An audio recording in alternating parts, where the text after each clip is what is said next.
Hello, everyone. Welcome to the Chicago Justice Show. Thank you so much for tuning in. I really appreciate it.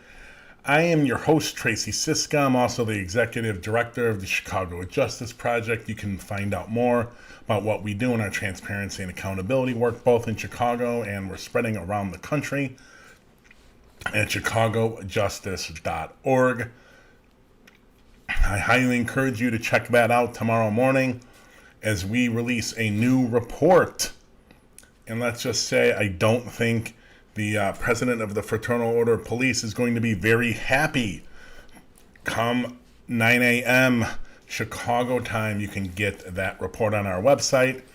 And if you follow us on Instagram tomorrow at 12 p.m. Central, myself and Lauren Cole, the author of this latest report on our site, will be doing an Instagram Live to take your questions and comments about the report. And then we're hoping to have an interview with Lauren on our show on Wednesday, going a little more in depth about the numbers and visualizations and about our FOP president, John Catanzara. It's going to be, I think it's going to be a very eye-opening report for you all. Okay. Before we get to our main segment tonight, which is the Tribune alt-right editorial, to show you just how little they care about communities. This was the editorial to tell you. You know, you worry about positions closing at the Trib, you don't want that, but then you see some of the people that laid off and you're like, wow, I ain't really going to miss some of those people. Kristen McQuarrie, first of all, she left. It was like, oh my God, about time. John Cass left. But the craziness, the insaneness, the alt-rightness of the paper editorial board has not changed. We're also going to be talking about a USA Today Ipsos poll on crime issues and policing, financial package agreement supposedly in the police union negotiations, or so says John Catanzara, but I bet you tomorrow morning at 9 a.m. I'm going to give you about 50 reasons why you should not trust anything he says. And then we're going to talk a bunch of other stuff about gun possessors, about solutions being pushed on the responsibility for finding solutions being pushed upon the least empowered. And then we're going to try to get to Ben Jaworski's Mayor Bully article and a stop and frisk letter to the editor at the Sun-Times. If we have enough time, we'll get to those today. But as I started to say earlier, if you like this show and want to see it expand to streaming the police board, city council meetings, and Cook County board meetings, and hey, what else? Illinois General Assembly. We can do all of those. We just need help. We just need help with getting the resources to cover our expenses in doing this. Go to chicagojustice.org to donate, become a sponsor, or hit us up at info@chicagojustice.org, and we will customize a plan for you. Okay. Our main segment tonight is an editorial from the Chicago Tribune, which reads, Chicago's taboo topic: to divert youths from crime, support struggling parents. Now, don't read that title and think, hey, has the Tribune finally got it after decades of just horrible political views that have helped reign terror and underprovide services to these communities? That answer, ladies and gentlemen, is no. And let's go through why it is. It is a really horrible, horrible editorial. So here's the first part. Rather than demand more of parents and other family figures, today's leaders offer antiseptic debates about bureaucratic policies. Can President Biden's new strike force keep illegal guns out of immature hands? Are Illinois lawmakers wise to all but eliminate cash bail for people accused of felonies? Will a federal court consent decree build trust between police and Chicagoans? And I'll continue before I comment on it. If you follow Tribune editorials, and by the way, no one should, and please do not go click on this. The fewest people reading this, the better. I've read it for all of you, so all of you don't have to. If you follow Tribune editorials, you know we're relentless participants in these policy debates. No, you're not. No, you're not. You're lapdogs to the people in power, and the more white And the more male and the more conservative they are, no matter how much they hate communities and how corrupt they are, you love them. But anyways, participants in these policy debates, in a metropolis savaged by murder and mayhem, we know government policy can influence crime trends. Really? It can? No shit. Is that why you called and backed every corrupt, bum, horrific mayor we've ever had? If Rahm Emanuel would have been kept in the race for mayor, if he would have stayed in 2020, you would have backed him. 2019, sorry. You would have backed him. Like I said, Kristen McQuarrie out. Same alt-right editorial board. Nothing's changed. Now, you'll notice a theme as we move on. Starve communities and blame them for obvious repercussions of being starved. I continue. Yet discussing arguably the most important influence is taboo. When foundation leaders, public officials, and religious clergy lament crime, why do they rarely talk about the state of Chicago's families? About the chaotic environs, I don't know, is that a word? It must be. It must be environments. I don't know why. Is that like chic or something? Okay. Environs in which many young people live. About giving parents support and guidance that could help them institute safe lifestyles, self-discipline, and future ambitions for their children. That's right, ladies and gentlemen. The alt-right doesn't want to admit it doesn't want to talk about the poverty, the intergenerational transmission of poverty that has been going on in Chicago for 60 or 70 or 80 years. It has nothing to do with it. Rampant segregation, rampant political corruption that they have backed time and time and time again. Wait a minute. The city under Mayor Daley spent $500 million in the South Loop. Did it raise the people up? No, it moved them to poorer communities because the Tribune and Rahm and Daley don't, and to some degree it looks like this new administration, doesn't care about the poor. They're there to move and to starve. That's what they're there for. Here we go. We're in an age when too many young Chicagoans learn too little about boundaries. Those most unmoored and self-disciplined know that gunplay today needn't mean consequences tomorrow. That's right.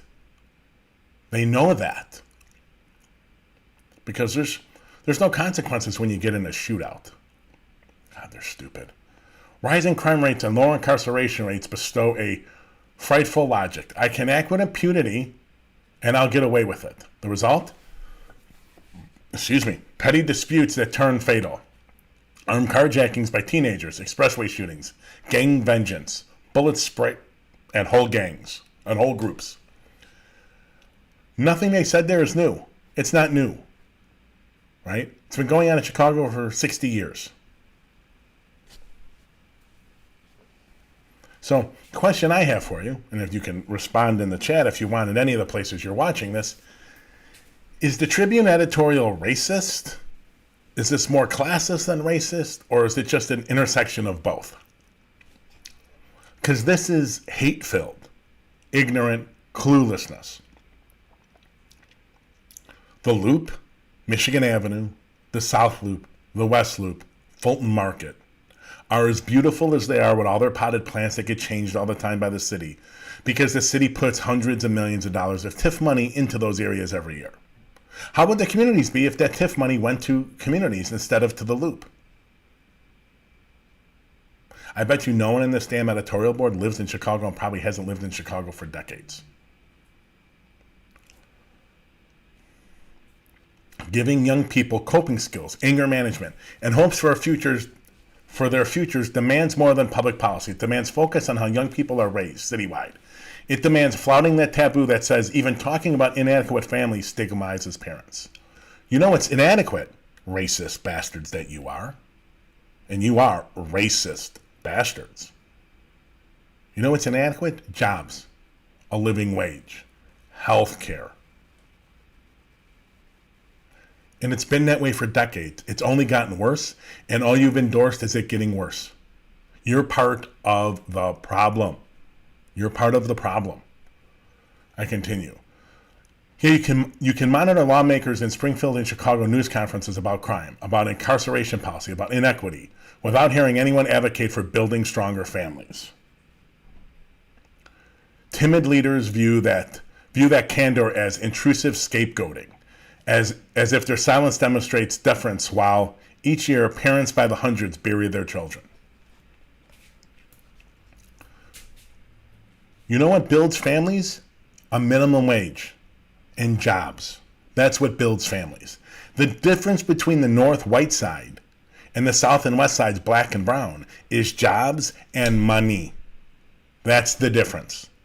What you're alleging is they're just worse parents. What's code here is that they're just black and brown and you don't give a shit. And it's all their fault. You want to find a real solution to the problem that's been in these communities for 60 years? It's all the parenting. It's their fault. It's the parenting. If only. We need to support them. Okay? All of us owe Chicago parents more support. Hold on. It's coming.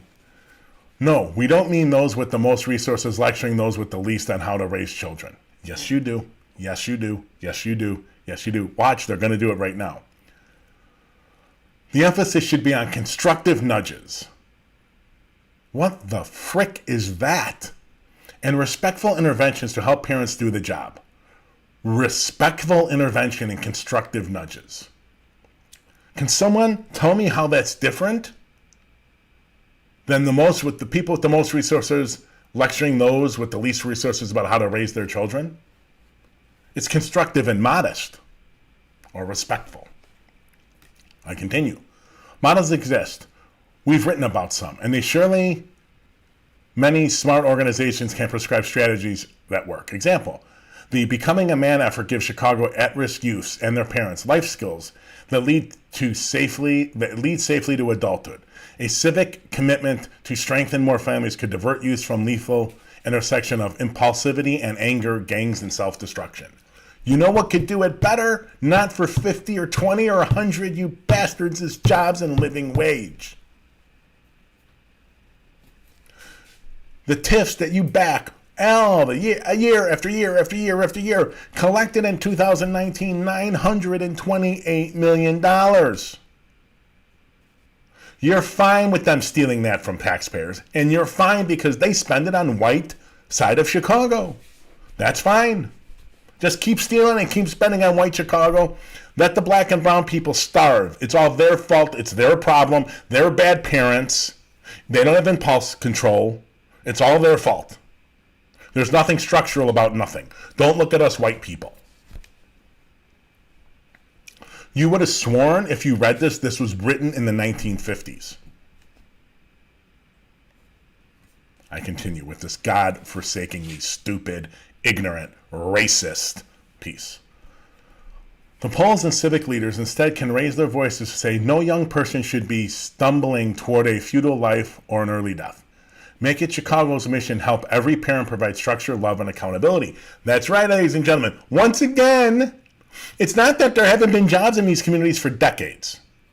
Don't make a difference. It's not that there's TIF money that is getting taken out of the city's general fund, and spent on whatever the corrupt mayor at the time thinks it should be, which is the North Side, the South Loop, the West Loop, and Fulton Market. And then whatever area in the city they want to get black and brown people out of. It's all their fault. Speaking of accountability, what if each of us who laments violent crime, politicians, foundation officials, clergy members, and activists routinely ask 3 questions? My first question is, why the hell are you still employed? And who reads this goddamn paper? They're writing for the suburbs. It's white, racist suburbanites who read this paper. What have I done this week to strengthen even one Chicago family? To help even one parent establish guardrails? Protect even one child from disorder and death? Now, this is all about personal responsibility, ladies and gentlemen. Nothing about how these communities are starved. Nothing. The Tribune editorial should be called No Change Agents. They're the agents to make sure shit doesn't change. Are we really better off that the Tribune survived? Are we really hurt by the fact that most of the reporters and editors that left the Trib? Are we hurt by that? It'll be better if those positions were filled by better people and they still existed. But if we were just going to keep the same shitty people with the same shitty editorial board, fire them all. Close it. If this is the shit we're going to get, we don't need the paper. Horrific, racist, but it's classic Tribune. That's how they've been for 50 years. They're not going to change. Alt-right, white supremacists, oh my God. It's the epitome of it. They just speak in code. They just speak in code. On to our next segment. This is a USA Today. It's an article in USA Today about a USA Today Ipsos poll. And it reads, in poll, only 1 in 5 say police treat people equally, even as worries about crime surge. Holy shit. 80% of the people polled said police are racist. Didn't hear anything about that in the Tribune editorial board, did we? In the editorial, did we? No, we did not. So let's go over some of the statistics in this poll. 7 in 10 supported increasing police department budgets. That's a whip-danger. Yep. Because they've been taught by the alt-right papers like the Tribune, and honestly, this sometimes really isn't that much better, that more police are what they say. The science can tell you, the Police Executive Research Forum, International Association of Police Chiefs, plenty of criminologists can tell you, it's not how many police you have, it's what you do with them. But you're never going to get one of those bastards to ever say they need less cops. Never, ever, ever, ever, never. Okay. 77% said they would like additional police officers deployed on street patrols. Okay, here's the thing with that. We have no idea how much good it does. Random driving, random patrol, they don't have any clue if it helps or it doesn't. Really, the science just can't tell. And the thought is it doesn't help. 81% endorsed a mandate that police-involved shootings be investigated by separate and independent authority. Wonderful. That is being done in Chicago by the Citizen Office of Police Accountability, then was done by the Independent Police Review Authority, and then before that it was done by the Office of Professional Standards. And I think during Ipsos and Copra's time, they literally found one out of all the shootings, they found one out of guideline. What good is it if you're going to find 1 out of 400, as brutal as the Chicago Police Department has been? Now, are all of them? No, by no means. Half? I don't know what the number should be. 20%, 10%, 20, 40, I don't know, 60, I really don't know. You know what I know it isn't? 0.25%. That number, I can tell you for sure, is wrong. 22% said the police treat all Americans equally. It's an interesting stat, huh? 17% said the criminal justice courts and lawyers treat everyone equally. 17%. Now, ladies and gentlemen, not unsurprisingly because of the George Floyd and everything that's been going on, that number was 32% just 7 years ago, so it's literally almost cut in half. Even 32% wasn't very good, right? But down to 17, that is an amazing drop. 54% of whites said the police don't treat all Americans equally. It's interesting, right? 63% said the criminal justice system doesn't treat everyone equally. Okay, that's good. Those are good numbers. Probably should be more, but we'll take them. The majorities were bigger among black Americans at 77% and 72% for both of those. Not surprising, but those are some interesting numbers in the poll. I don't know why. Because the media is horrible. And I'm not saying that there's just some massive right-wing or left-wing bias that BS. But they don't do a good job of covering science and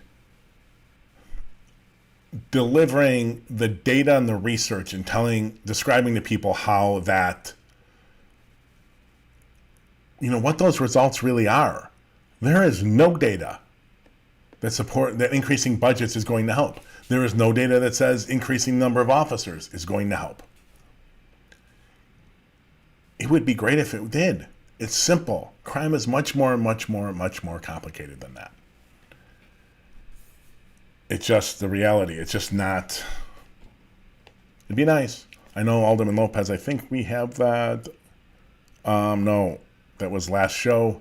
Alderman Lopez, right, it was in last show. On Friday, Alderman Lopez, that letter he sent to Lightfoot with all the things he did, like calling them urban terrorists. That helped us reduce crime in our ward. So delusional. Okay, we're going to go on to our third segment. Now, this is a update from John Catanzara. He probably won't look as happy as he does in this video tomorrow morning. But this is a 2-minute and 33-second video. It's their regular Friday, or his regular Friday updates that they post to YouTube. I want to come back and explain the propaganda behind, well, it's either propaganda behind this video, or it is Lightfoot has totally failed in her negotiations with the FOP for contract. The FOP's been negotiating forever. They were negotiating with Ron. They're now negotiating with Lori. And Lori has steadfast that if you don't give me accountability reforms, you're not getting pay raises. And we're not going to do the financial package. I'm not going to do it independent. I'm not going to just negotiate the financial package and not negotiate the accountability. According to Catanzara, at least in his propaganda here, it seems like they have. So let's go to this video, and then I'll be back with you in 2 minutes to comment on it. All right. Friday update, July 9th. The one most of you, if not all of you, have been waiting for quite a long time. I'm happy to announce that yesterday the FOP and the city's negotiating team did come to an understanding on a financial package. What does that mean? Well, I cannot go into explicit detail on the actual terms yet. The process is the process, and I'm going to respect it as long as necessary here. But the reason nothing was announced yesterday was because the mayor is in California, and the city's team has the obligation to inform the mayor. I was told that she was briefly briefed on just understanding that there was an agreement reached, but that the formal briefing will occur when she returns to Chicago this weekend, so she can understand the details of exactly what was agreed upon in understanding. This is an 8-year agreement. I can tell you that much. Beyond that, I'm going to have to hold my tongue for now. Once the mayor gives her formal thumbs up and the process can move forward, it'll be incumbent upon her to start making sure that the support is there in the city council, and we will put it out for a ratification vote to the membership here before it even goes to the city council. So sometime next week, if the process moves along like it should, I'll explain more of the terms of what you're looking at. It will be in detail in the mailer that will go out, and we'll see where it goes from there. There was a lot of hard work here. I know a lot of people thought that this was impossible, but all I can tell you is we absolutely came to a fair agreement here. This is not giving away the house in any way, shape, or form. The last option we wanted to go to arbitration with the financial package and roll the dice there. The goal was always to come to an agreement. I hope we're here. Again, there's still a couple more steps to get there, but there's reason to be optimistic that the light at the end of the tunnel is near, and we'll see where this ends up. I'm going to keep this one very brief. Like and subscribe, and you'll get the updates as they come along. There might be one early and midwet next week. We shall see with more details. With that being said, have a good weekend. Stay safe. God bless. Okay, so what's going on here? Well, pretty closely after this got picked up and got into the papers hours later in the day on Friday, it became, we got a pushback from the mayor, who basically said, not so fast, I don't know what you're talking about. Now, I'm convinced that she knows without a shadow of a doubt just how, the terms, like she has been completely briefed. But she wanted to be able to spin it. She was out of town, supposedly wooing people in San Francisco tech companies. Anyways. So I think she wanted to be able to spin it and not leave a vacuum with her not here and have Catanzara take all the credit for this. Now, the biggest problem we have to discuss is, did Lightfoot decouple the economic negotiations from the accountability negotiations? Because typically what you do is you negotiate accountability and other things, but accountability, and then to get certain things on accountability, you give later on the financial package. He didn't say anything about accountability whatsoever, so he's either lying about it, certainly possible, or they've been decoupled, and that may go to arbitration. Regardless, as I've tried to tell activists for years, the contract is not the way to get accountability in Chicago. We're not going to do it. They're not going to go far enough. And even if it goes to arbitration, it's only going to go one step in either direction and get better or worse. This is no panacea. This contract negotiation is bad, and we need more state law. But we can talk about probably later this week about how they're walking back. The state is walking back some of the things they've passed already. This is most likely really bad news. At least that's what I'm thinking it is. We will see. I'm not opposed to the 8-year contract, and I'm not opposed to them getting raises, although, to be honest with you, they get paid really well for just being a police officer. With no extra education and not a lot of certifications and stuff. I just don't know.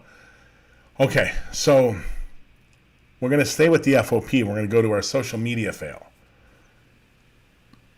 Here is the FOP Facebook page. We're going to go over, I know it's too small to read, but this is about gun possessors being a significant danger to society. Okay, let's go through the post. I'll read the post to you, and then I'll talk about it.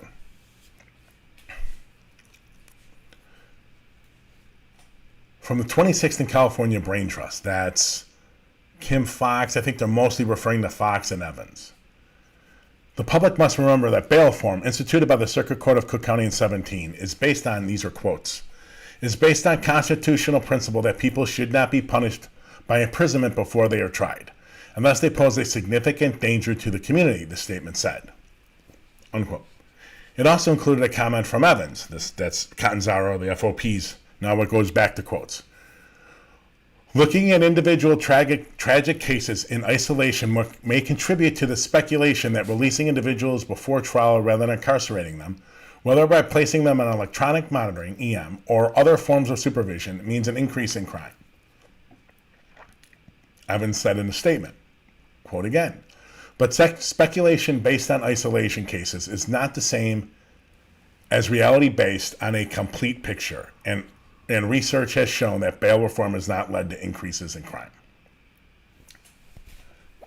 This is a continuation of the post, but we're done with the quotes from Evans. This is the FOP, which I'm most assuming is Catanzaro, but who knows? Almost all illegal gun possession offenders present a significant danger to the community. He needs to retire ASAP.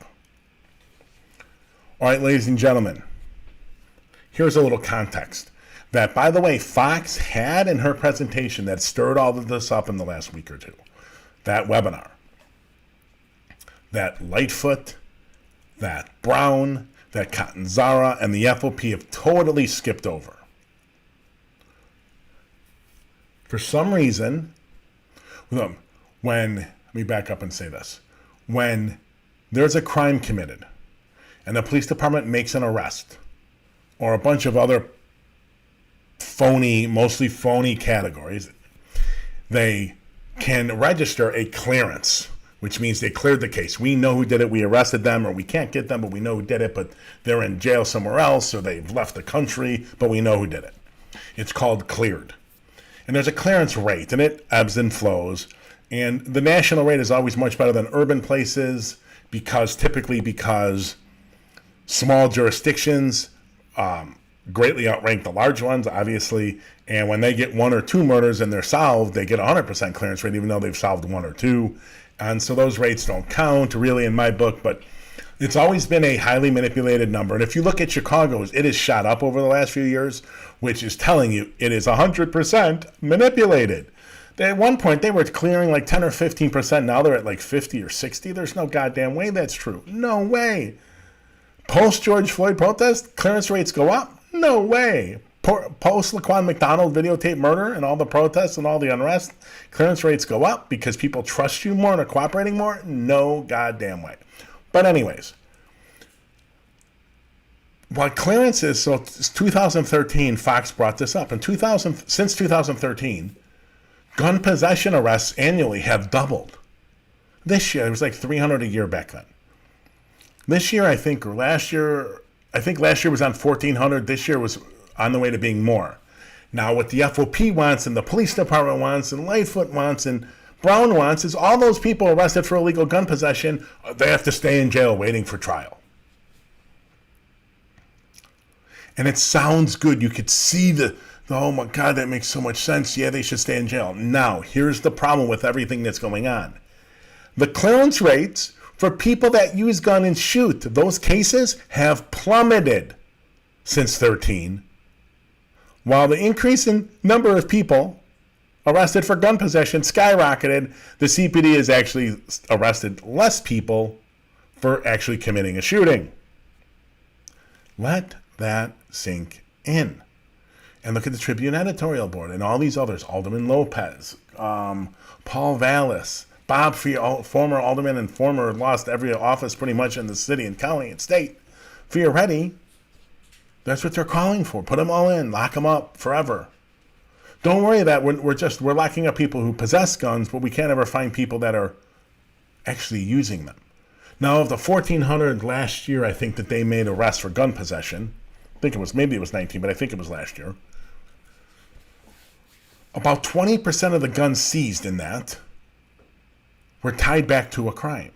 Now, if you look at the math, ladies and gentlemen, of 1,400, 20% is around 280. Which is eerily similar to the number they used to make of gun possession arrests in 2013.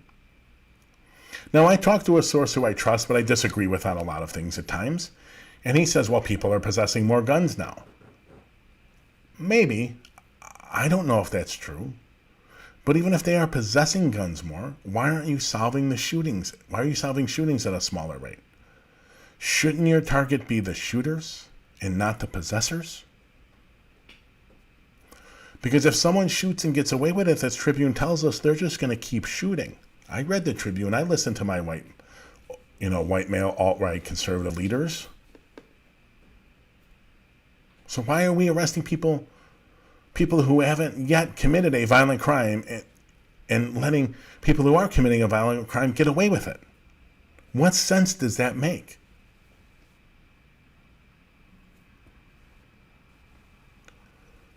Of course, the Tribune, the media, that should be on the front page. Shooters getting away with shooting. That should be the lead of these stories and editorials. Why are we clearing less cases, even though the clearance rate is manipulated, which might be scary if you think about it in Chicago? What if the clearance rate in Chicago is actually still being manipulated, or even being manipulated more, and they're still clearing less cases than they used to?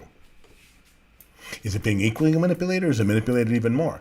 David Brown is a king manipulator of data. That's his shtick. That's his jam. That's what he does. That's what he did in Dallas his entire time. We got a report coming on him later in this summer. What if they're manipulating it more? And the actual rate at which they're arresting shooters is even worse than they're reporting. If they're reporting bad numbers, could you imagine how really bad it must be? But they just keep splashing the fact that they're arresting people with guns that haven't yet committed a crime with them, other than illegal possession. They have committed a violent crime with them, but that number is skyrocketed. Oh, we're getting guns off the street. Dude, it ain't doing any good. It ain't doing any good. Remember they had that list and they were going to target people at that strategic subject list, and they were going to target people who were the shooters or to be shot or to be highly likely to be the shooter or the person being shot? and they were going to target them and go after them with services and all this. What happened to that? We're just willy-nilly going after guns. And what you get out of that, and I'm sure that's a spike, is you're getting, if you make that the main source, first of all, you get it, you trade current, you get guns and their currency for corruption in the department. And second of all, you get all kinds of illegal searches looking for the guns if that's the only goal they're doing. If the only goal is to get a gun, they're going to search people illegally left, right, and center to get the gun because they get the little star. And Brown and the Brain Trust at 35th Street don't care because they want the number they can report to the media and the mayor, and everyone's happy. We have a superintendent and a mayor that are fighting a most ridiculously stupid battle instead of fighting what's actually going on in the streets. It is just, it's more Trumpian show for the media than it is actually a cohesive plan to actually do something about violence in Chicago. I don't know why you would go after the guns and not the shooters. I just don't know. Okay, ladies and gentlemen, we're going to take a quick break. We'll be back in 1 minute with information about our Nation program. That's where the research that we published on Public Safety Committee about a month back and the research we are publishing tomorrow on the FOP President John Catanzara gets done. It's through our Nation program. It's where our volunteers and interns come together and work on crowdsourced research projects.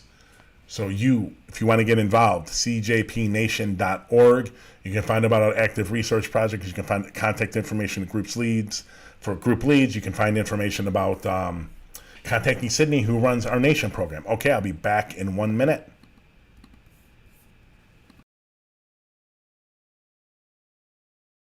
Join a group of engaged and committed individuals advocating for transparency and accountability in the local justice system around the country. Get engaged through crowdsourced research projects, digital activism, public policy advocacy, or become a social media ambassador. Our criminal justice system will not reform itself. Communities must demand it. Transparency can be the fuel for justice our local communities need to combat the weaponizing of data by our justice system. Transformation of our justice system cannot occur until we know exactly what they are doing and who they are doing it to. Get involved today. CJP Nation. Okay, ladies and gentlemen, we are back. Now, I just got off a segment talking about illegal gun possession. Remember, when Catanzara and Lightfoot and Brown and Vallis and Alderman Lopez and Alderman Napolitano and Alderman Spizzato and former state senator candidate, Cook County Board candidate, mayoral candidate times 2. Not sure if he lost any other offices for you already. Talks about the UUW. If you got caught with a gun, it's illegal gun possession. They should be treated as a violent offender. They haven't committed a violent crime, but there's the potential, and because we can see the future, you are a violent criminal and should be locked up pre-trial and for a long mandatory sentence. How bad does that sound? Oh, I know it's awful, isn't it? I mean, it's just ridiculous. But this is what they believe. And they believe it because they have some, ability to, determine what these people are going to do with the guns. Everyone who possesses it is a second away from shooting. And because we have that foresight, they should all be locked up. This is what these people think. And the alt-right media or alt-right political operations disguising themselves as media, Crime in Wrigleyville blog, Chicago City Wire, the Chicago Contrarian, alt-right, alt-right, Second City Cop blog, which I guess Second City Cop is now writing at the Chicago Contrarian if you want to go and look at some lunacy. Here it is, Crime in Wrigleyville. Post, mayor says housekeeper likely prevented a tragedy by reporting 2-gun arsenal in Streeterville hotel room. Now, this guy was arrested. Some maid gets into his room and he's got a gun on the ledge of his window with 4 clips, fully loaded. He's got an assault. It's like an assault rifle, 308 rifle with a laser sight and a handgun. Mayor Lightfoot goes off about the potential danger because it sounded terroristy, right? I think it was a downtown hotel, if I'm not mistaken. And she goes off and says, it likely prevented this huge tragedy, and oh my God, blah, blah, blah, blah, blah. Now, to her credit, that's rather consistent with the kind of alt-right-ish gun possession is this horrible, violent crime. That's consistent. There's no differentiating. She is saying everyone caught with a gun illegal is a huge potential terrorist or urban terrorist threat. Whether black or white. Most of the people are black or brown in Chicago that get caught with illegal weapons. But this guy was white, but it makes no difference. This guy also had an assault rifle with a laser sight and 4 loaded clips and a handgun. Crime in Wrigleyville had quotes on arsenal because they don't like that term, arsenal. Okay, but you'd call it an arsenal if the person was black or brown. Why is it an arsenal if he's white? Also, the gun had no serial number. One of the guns. I think the rifle had no serial number. Not that necessarily it hadn't been scratched off, but how can it not have a serial number on it if he wasn't scratched off? I don't understand. Did he just rub it every day and, 100 years later they got the serial number off? I don't understand. Really, this guy supposedly forgot the gun when it was in his truck, and he took the bag out. Why it was laying on his window, you would think that you would hide that as best as possible so that no one got a hold of it or saw it, because it's illegal to possess in Chicago. But this really isn't about that idiot. It's about crime in Wrigleyville. It's about Chicago City Wire, the mayor, Brown, Vallis, Fioretti, Lopez, all of them. To her credit, Lightfoot probably being the most consistent about having this foresight on what this person was going to do with the weapon. If I have foresight on a black and brown person going to illegally use that gun they possess, then I have foresight in a white guy doing it. White guy probably had a gun that most people do not get caught with. But not all of them, but most of them don't get caught with assault rifles with laser sights on them. But CWB all of a sudden, because the guy is white, he wants proof that the maid prevented a tragedy. Wait a minute. You don't need proof. When a black or brown person gets caught with a gun, lock them up. Mandatory minimum. Mandatory, got to be held pre-trial. Then mandatory minimum afterwards. Black and brown, you have a gun, that's it, you're gone. Wait a minute. Why can't we think the worst of this guy also? Well, he legally possessed a gun in Iowa. Well, or wherever the hell he's from. Well, he doesn't legally possess it here. Why would you bring an assault rifle to a city that's illegal to possess and have it up on the window with 4 fully loaded clips, plus another handgun loaded? That doesn't seem a little odd to people? It seems odd to me that CWB isn't being consistent. Well, I got to tell you, it really isn't odd to me. I lied. It's not odd. It's exactly what I expected from the alt-right publication. They need proof if it's a white guy. Black and brown, we don't need proof. Lock them up. Urban offender, you're damn right gone. White guy, don't worry about it. Oh, you forgot? I'm sure you just forgot. No big deal. Don't worry that you have an assault rifle in a hotel room. I mean, why do we care? That's not suspicious at all. We shouldn't worry. Don't worry about it. The hypocrisy is just so rank at that place. So rank. Okay. Segment 6. I don't really have that many problems with the article necessarily. Community, it's a crime, Black Club Chicago article. Community-based violence solutions work, but they need to be properly funded, Southside groups say after a violent weekend. Well, they do need to be properly funded. But, once again, don't buy in to the fact that all we need to do for these communities is actually fund these anti-violence programs and all will be good. Whatever fully funded is, it's not the long-term solution. So again, with Eddie Bocanegra, Vaughn Bryant from Community Partnering for Peace, CP4P, Eddie Bryan from Eddie Bocanegra from Ready Chicago, and I don't remember the other guy's name, the communications consultant for Chicago Cred that came on the show. They were talking about it. They don't view themselves as the solution, ladies and gentlemen. They don't view themselves as a huge solution. No. That isn't what they are. They'll help out. They can make a meaningful impact, but the solution they are not. They're picking up the pieces. They're a Band-Aid because the Tribune and others in city have abandoned and just ravaged these communities and just stripped them of every possible resource. While they could make the north side and the loop and west side, south loop, and west loop, south loop, and Fulton Market area all beautiful for white people. No amount of funding for these groups is going to do it. It doesn't mean they shouldn't get full funding. They should. But it's still a Band-Aid. Once again, you're trying to push the responsibility for all the inequities in our society and all the inequities of the systems in our society on the least empowered people. You all fix it. You're poor, you're black, you're brown, you're disenfranchised, you're segregated. Solve your own problems.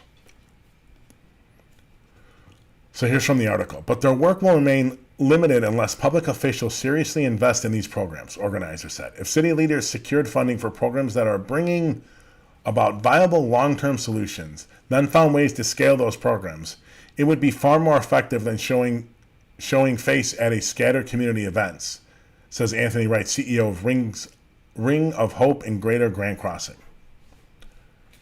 Sure, it would be better. They're not the solution. No, they're not. They can vastly help these communities if they were fully funded, but they are not a solution. The goal should be to put these organizations out of a job. Why aren't they needed in most of the north side? Whatever those reasons are, we need to bring that to the south and west sides. And you damn well better believe it's because of money. I continue. The residents' strategy to limit violent crime in South Shore over the holiday weekend included a movie night in Hassan Park, a community patrol on the gas stations at 67th Street and Jeffrey Boulevard, and a caravan roaming the neighborhood to stop potential violence. Awesome.